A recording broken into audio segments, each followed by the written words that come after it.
KaraokeBooks. The Adventures of Ferdinand, Count Fathom. Tobias Smollett.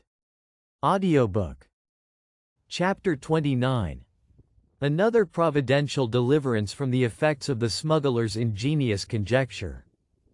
During these deliberations, the wine merchant, with a view to make a parade of his superior parts and breeding, as well as to pave the way for a match at backgammon, made a tender of his snuff-box to our adventurer, and asked, in bad French, how he traveled from Paris. This question produced a series of interrogations concerning the place of Ferdinand's abode in that city, and his business in England, so that he was fain to practice the science of defense, and answered with such ambiguity, as aroused the suspicion of the smuggler, who began to believe our hero had some very cogent reason for evading his curiosity. He immediately set his reflection at work, and, after various conjectures, fixed upon Fathom's being the young pretender. Big with this supposition, he eyed him with the most earnest attention, comparing his features with those of the chevalier's portrait which he had seen in France, and though the faces were as unlike as any two human faces could be, found the resemblance so striking as to dispel all his doubts, and persuade him to introduce the stranger to some justice on the road, a step by which he would not only manifest his zeal for the Protestant succession, but also acquire the splendid reward proposed by Parliament to any person who should apprehend that famous adventurer. These ideas intoxicated the brain of this man to such a pitch of enthusiasm, that he actually believed himself in possession of the £30,000, and amused his fancy with a variety of magnificent projects to be executed by means of that acquisition, until his reverie was interrupted by the halting of the coach at the inn where the passengers used to eat their breakfasts. Waked as he was from the dream of happiness, it had made such impression upon his mind, that, seeing Fathom rise up with an intention to alight, he took it for granted his design was to escape, and seizing him by the collar, called aloud for assistance in the king's name. Our hero, whose sagacity and presence of mind very often supplied the place of courage, instead of being terrified at this assault, which might have disturbed the tranquillity of an ordinary villain, was so perfectly master of every circumstance of his own situation, as to know at once that the aggressor could not possibly have the least cause of complaint against him, and therefore, imputing this violence either to madness or mistake, very deliberately suffered himself to be made prisoner by the people of the house, who ran to the coach door in obedience to the summons of the wine merchant. The rest of the company were struck dumb with surprise and consternation at this sudden adventure, and the Quaker, dreading some fell resistance on the side of the outlandish man, unpinned the other coach door in the twinkling of an eye, and trundled himself into the mud for safety. The others, seeing the temper and resignation of the prisoner, soon recovered their recollection, and began to inquire into the cause of his arrest, upon which, the captor, whose teeth chattered with terror and impatience, gave them to understand that he was a state criminal, and demanded their help in conveying him to justice. Luckily for both parties, there happened to be at the inn a company of squires just returned from the death of a leash of hares, which they had ordered to be dressed for dinner, and among these gentlemen was one of the quorum, to whom the accuser had immediate recourse, marching before the captive, who walked very peaceably between the landlord and one of his waiters, and followed by a crowd of spectators, some of whom had secured the faithful Maurice, who in his behavior closely imitated the deliberation of his master. In this order did the procession advance to the apartment in which the magistrate, with his fellows of the chase, sat smoking his morning pipe over a tankard of strong ale, and the smuggler being directed to the right person. "May it please your worship," said he, "I have brought this foreigner before you, on a violent suspicion of his being a proclaimed outlaw, and I desire, before these witnesses, that my title may be made good to the reward that shall become due upon his conviction." "Friend," replied the justice, "I know nothing of you or your titles. But this I know, if you have any information to give in, you must come to my house when I am at home, and proceed in a lawful way, that is, mind me, if you swear as how this here person is an outlaw, then if so be as he has nothing to say to the contrary, my clerk shall make out a mittimus, and so to jail with him till next size. But, sir, answered the impeacher, this is a case that admits of no delay. The person I have apprehended is a prisoner of consequence to the state. How, feller, cried the magistrate, interrupting him, is there any person of more consequence than one of his Majesty's justices of the peace, who is besides a considerable member of the landed interest? They know, sirrah, who you are talking to. If you don't go about your business, I believe I shall lay you by the heels. The smuggler, fearing his prize would escape through the ignorance, pride, and obstinacy of this country justice, approached his worship, and in a whisper which was overheard by all the company, assured him he had indubitable reason to believe the foreigner was no other than the pretender's eldest son. At mention of this formidable name, every individual of the audience started, with signs of terror and amazement.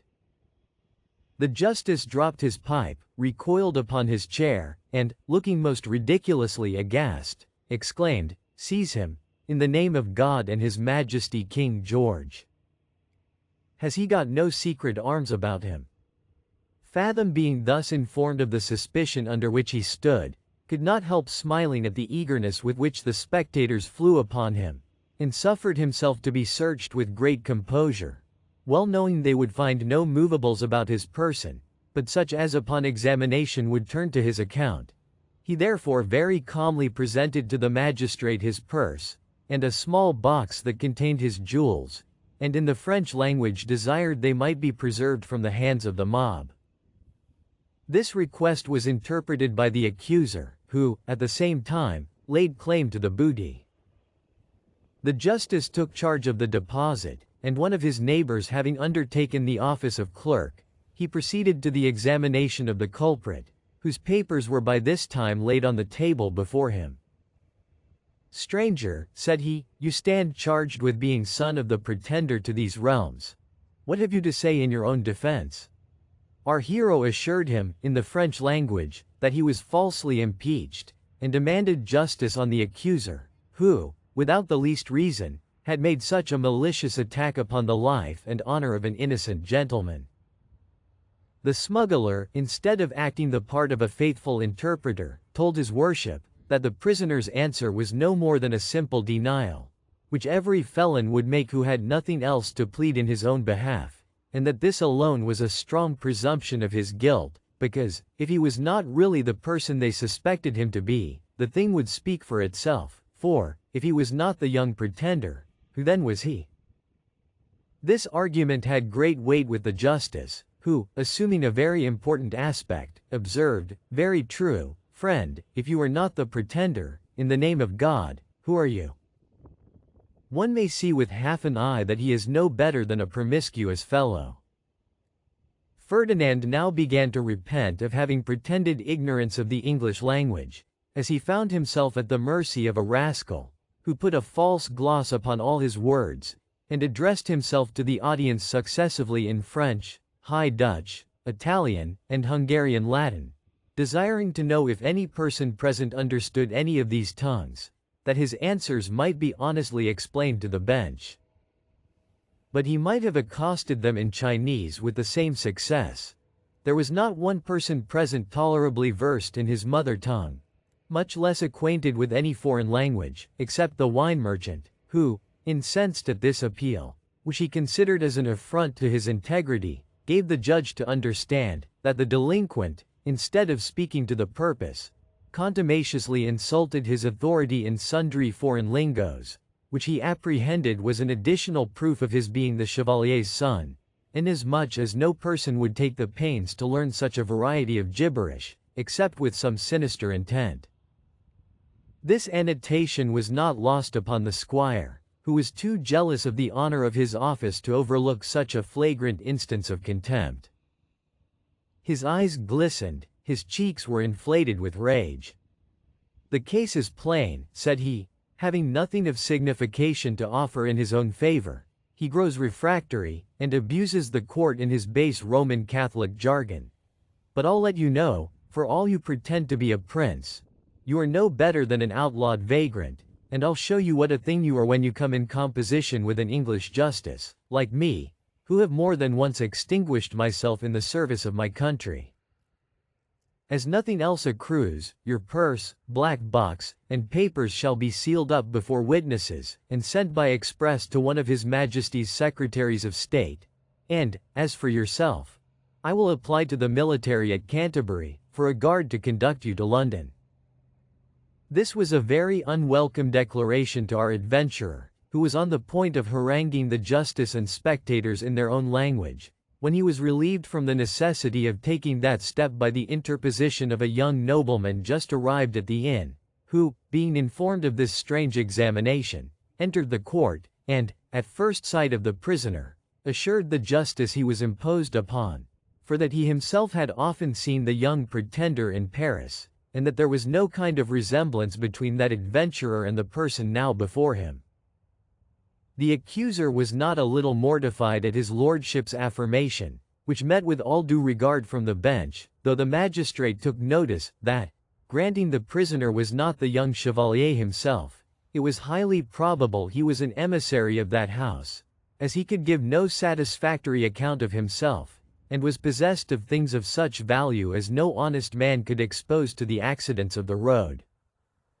Fathom, having thus found an interpreter, who signified to him, in the French tongue, the doubts of the justice, told his lordship, that he was a gentleman of a noble house in Germany, who, for certain reasons, had come abroad incognito with a view to see the world, and that, although the letters they had seized would prove the truth of that assertion, he should be loath to expose his private concerns to the knowledge of strangers, if he could possibly be released without that mortification. The young nobleman explained his desire to the court, but, his own curiosity being interested, observed, at the same time, that the justice could not be said to have discharged the duties of his station, until he should have examined every circumstance relating to the prisoner. Upon which remonstrance, he was requested by the bench to peruse the papers, and accordingly communicated the substance of one letter to this effect. My dear son, though I am far from approving the rash step you have taken in withdrawing yourself from your father's house, in order to avoid an engagement which would have been equally honorable and advantageous to your family, I cannot so far suppress my affection, as to bear the thought of your undergoing those hardships which, for your disobedience, you deserved to suffer. I have therefore, without the knowledge of your father, sent the bearer to attend you in your peregrinations. His fidelity you know hath been tried in a long course of service, and I have entrusted to his care, for your use, a purse of 200 ducats, and a box of jewels to the value of twice that sum, which, though not sufficient to support an equipage suitable to your birth, will, at least for some time, preserve you from the importunities of want. When you are dutiful enough to explain your designs and situation, you may expect further indulgence from your tender and disconsolate mother. The Countess of Fathom. This letter, which, as well as the others, our hero had forged for the purpose, effectually answered his intent, in throwing dust in the eyes and understanding of the spectators, who now regarded the prisoner with looks of respectful remorse, as a man of quality who had been falsely accused. His lordship, to make a parade of his own politeness and importance, assured the bench, he was no stranger to the family of the Fathoms, and, with a compliment, gave Ferdinand to understand he had formerly seen him at Versailles. There being no longer room for suspicion, the justice ordered our adventurer to be set at liberty, and even invited him to be seated, with an apology for the rude manner in which he had been treated, owing to the misinformation of the accuser, who was threatened with the stocks, for his malice and presumption. But this was not the only triumph our hero obtained over the wine merchant.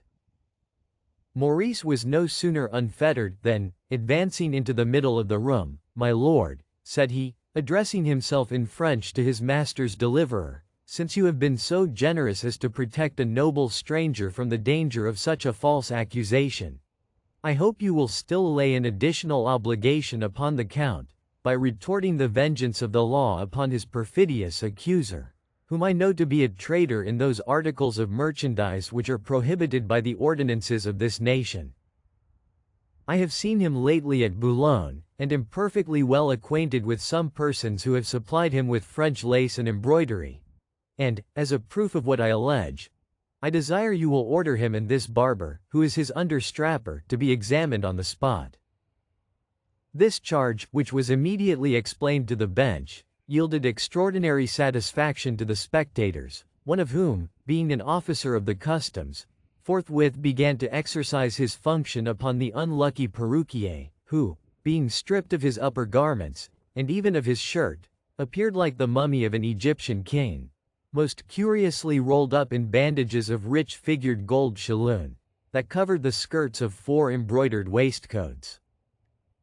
The merchant, seeing his expectations so unhappily reversed, made an effort to retire with a most rueful aspect, but was prevented by the officer, who demanded the interposition of the civil power, that he might undergo the same examination to which the other had been subjected.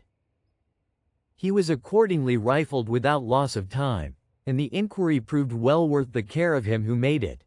for a considerable booty of the same sort of merchandise was found in his boots, breeches, hat, and between the buckram and lining of his surtout.